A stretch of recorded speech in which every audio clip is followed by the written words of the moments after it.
Hey there, alligators. So this morning I was notified that Taylor Swift had uploaded behind the scenes footage for her new music video for her new song, You Need to Calm Down. And I saw that it had 76 million views, so I decided to watch it, not knowing, the last song I really listened to by her was Reputation. And, or maybe it wasn't even actually that one. It was from Reputation. It was Look What You Made Me Do.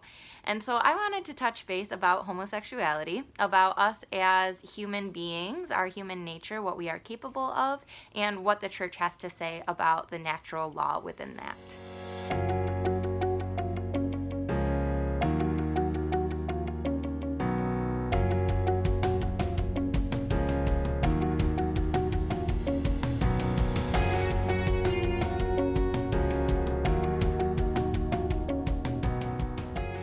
So I have to start by saying that I used to be a really big fan of Taylor Swift. Back when she was doing her country stuff and had really sweet lyrics and everything else, I used to do covers of her songs of, Teardrops on My Guitar and Love Story, all those little girly songs that she used to do.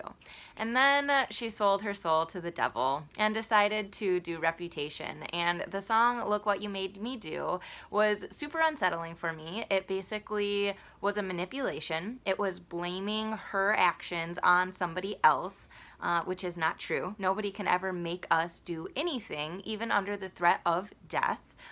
We always have a choice for what we choose to do and how we choose to act. So that song, to start, was just totally unsettling. I was like, okay, I don't think I'm going to like her page anymore because she has some demons that she's struggling with. Something's going on. This isn't good. This is a manipulative song. Nobody can make you do anything, and it's not a Look What You Made Me Do. Although it did have a very catchy tune to it and rhythm and everything. Ever since hearing this You Need to Calm Down song this morning, I've had Look What You Made Me Do stuck in my head. So she's on to something, the devil is powerful. He's the prince of this world, right? And so he definitely has the ability to tug on the minds of all of us.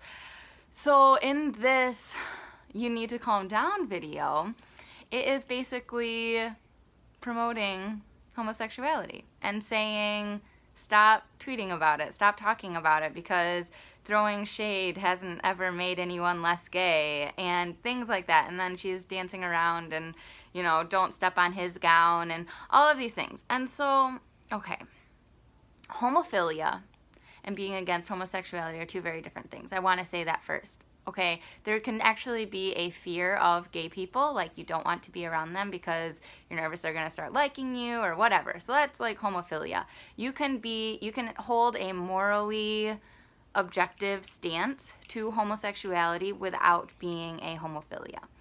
Or homophiliac, whatever you'd call it. So I want to start there because the church's teaching is not something that is like, we don't hate homosexual people. Okay, love the sinner, hate the sin. That is a phrase that people use all the time. I think it's simplified, but it holds weight. It is true. So within this song, though, we are all capable of our own decisions. We all, as human beings, have a choice, and we can have sexual inclinations that are not wholesome. We pretty much universally agree that cheating on somebody is bad.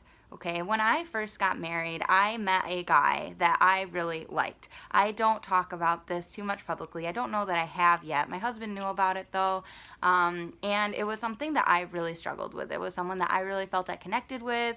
We had very similar mindsets in our professions. We were very similar, and just really, I don't know. For me, I felt like we hit it off. He, was very respectful of my marriage, though, and would not pursue anything with me, which was good. It helped me be accountable. And so, adultery is not something that would be deemed good as a universal deal, even if I loved him, right? It would be out of love, the feeling of love, that I would have pursued that. And if we say love trumps everything, then that love would have trumped my marriage. Fulton Sheen, who is about to be beatified, actually states in, I believe it's 3 to Get Married, or it's the 3 prayer, I don't remember what talk it is, but he states, love is not an adventure. It is a habit. Okay, it's not an adventure. It's not about seeking the thrill. It's not meant to be a roller coaster. Love is a choice. It's a habit. And so when we start looking at homosexual love, it's something that we have to choose, and we choose to either pursue or not pursue in our lives. I can say that I am sexually attracted to women. I don't know. And I thought it was normal. Like, I remember saying to my mom once, I was like, well, isn't everyone attracted to breasts? Like, aren't boobs like a universal, everyone finds them attractive? And she said, no, that's not normal. And I was like, oh, well, that's like strange. Like, it feels very normal to me. And so that's also something I just haven't talked about. But when we talk about overcoming our urges, the United States Conference of Catholic Bishops, the USCCB, talks about how those who have same-sex sexual inclinations to embrace that, because it is something that will aid in our journey to holiness, because there is suddenly something that is going to add to our need for self-mastery, for the ability to deny ourselves and go forward in how God calls us to live. When we talk about the natural order, I was thinking this morning, I mean, atheists could justify homosexuality on a lot of different levels, you know. You'd say, well, it's science that, you know, there's a genetic mutation, which we don't know. It's not a scientific fact. But they could say that in science there's genetics. There is, you know, hormone imbalances. There are all of these things. And so, but if we really looked at the science of homosexuality, if everyone had same-sex attraction and pursued it sexually, our species would cease to exist. Okay, and then, you know, atheists, again, can use things like labs, you know, oh, well, you can do artificial insemination. You can, you know, have a surrogate. You can do all these different things to still create human beings without there being the physical need for a man and woman to actually come together for that sexual union. So there can definitely be scientific arguments for homosexuality to say, well, science has brought us this far, so we may as well just follow whatever we want. But when we look at the natural order, when we look at if a woman gets impregnated and doesn't have an abortion, a baby is born. Like, when we look at how life just goes forward, if we don't drink water, we will die. Natural consequences to our actions. We would see, like, if all the labs were wiped out, men and women would have to have sex to have a baby in order to make the human species survive. Like, there was always that deal of, if this guy was the last man on earth, would you sleep with him to create a human being to help your species survive, right? You couldn't say, well, there's one woman left, and, you know, would you sleep with her to, wait a second, won't produce a child, never can produce a child. And so when we look at that natural order, the natural consequences of actions, that pursuant will never result in a child.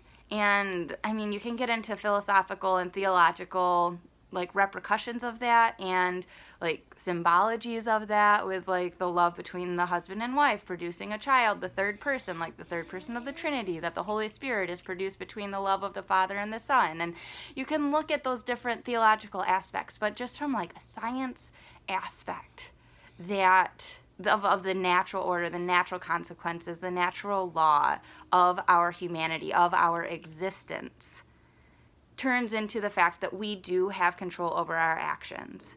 Like, you can choose to sleep with somebody, you can choose to not sleep with them. I could go to a bar tonight and choose to sleep with somebody, but that is not, you know, and like claim, oh, well, I felt love, you know, and just like Fulton Sheen said, love is not an adventure, it is a habit. And so focusing on that, focusing on, you know, the whole deal with this "you need to calm down" video is that she basically is telling anyone who is against homosexuality to not say anything anymore, because it doesn't matter what other people do. It's their choice. They are the ones who are living this life. But at the end of the day, it does affect all of us, because it's this next generation that's being raised that is going to be wondering who they are. If they have two mothers, they wonder, who is my dad? You know, he was a sperm donor. I just saw an article in the Times about a child or a man who was the product of a sperm donor, and he had 32 half-siblings because the sperm donor had fathered 32 other children. And he went around and found all of them, and it was a family portrait of all of his siblings. And there remains that piece. For whatever reason, it is in our DNA, literally and figuratively, to know who our parents are. Where do we come from? Who are we? I mean, you look at, there's this show on Netflix, I'm still waiting to get the official name for my parents, but it's where they actually separated twins at birth, and then they caught up with them later on in life, and how similar they were. Because of their DNA, because of their genetics, it actually formulated what their personality was going to be like.